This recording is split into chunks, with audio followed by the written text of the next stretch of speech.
ఏంటి అసలు ఈ ఆత్మ అనే దానికి సంబంధించి? ఓకే, మైండ్ బాడీ స్పిరిట్ అంటాం. Spirit is something like enhancing your self.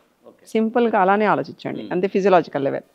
So life ఉంటుంది అంటే body was in lively condition. Okay, life లేదు అనేది. ఓకే, సో ఇక్కడ ఏన్షియంట్ టెక్స్ట్ ఏం చెప్తుంది అన్నది ఒకటి చూస్తే, యు ఆర్ సరౌండెడ్ అంటే you came with a spirit to attain something, లక్ష్యాన్ని లేదా ఏదో ఒకటి మన వంతుగా దేని నుంచి అంటే ఒక బ్రహ్మ పదార్థాన్ని నుంచి విడిపడి మళ్ళీ బ్రహ్మ పదార్థంలో కలవడం. సో ఏది బయటకు వచ్చింది, ఏది మళ్ళీ లోపలికి వెళ్తుంది? శరీరం వెళ్తుందా, మనసు వెళ్తుందా? ఈ రెండు అంటే మరి ఇక్కడే ఖాళీ బూడిదైపోతున్నాయి కదా. సో ఇంకేది వెళ్తుంది మరి?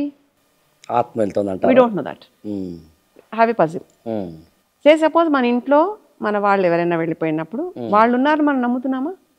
అవును, నమ్ముతాం.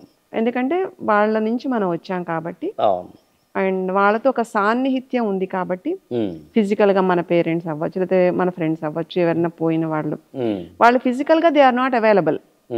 ఓకే, కానీ అప్పుడప్పుడు వాళ్ళు మనకి ఫ్లాష్ ఆఫ్ థాట్లో they connect our memories. Okay, అది సావాస దోషం వల్ల అవ్వచ్చు, ఏదో ఒక సిగ్నల్ అవ్వచ్చు, సంథింగ్.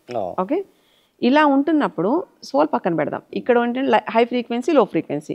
అయితే మనం లో ఫ్రీక్వెన్సీ వాళ్ళు హై ఫ్రీక్వెన్సీ వెళ్ళిపోయిన వాళ్ళు. నేను మాట్లాడేది ఆత్మల గురించి కాదు, మన పూర్వీకులు వెళ్ళిపోయిన వాళ్ళ నుంచి. ఓకే, సో వాళ్ళు లో ఫ్రీక్వెన్సీ అంటే మన హై ఫ్రీక్వెన్సీ అనుకుందాం. సో అంతే, అంటే frequency of energy is there. కానీ అక్కడ దేంట్లో వాళ్ళు కలుస్తున్నారు అనే దాన్ని బట్టి, దేంట్లో మన ఇంద్రియాలతో మనం చూస్తున్నాం అనే దాన్ని బట్టి కాన్సెప్ట్ ఉంటుంది.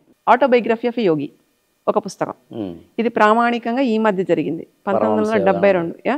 సో దాంట్లో he can able to trace పాతగా తన గత జన్మలో ఉన్న వాళ్ళని కొన్ని ప్రకంపనలు, కొన్ని నాడీ ప్రచోదనం ద్వారా వాళ్ళని ట్రేస్ చేసి ఈ క్రియాయోగ పద్ధతిలో తెలుసుకోవడం జరిగింది.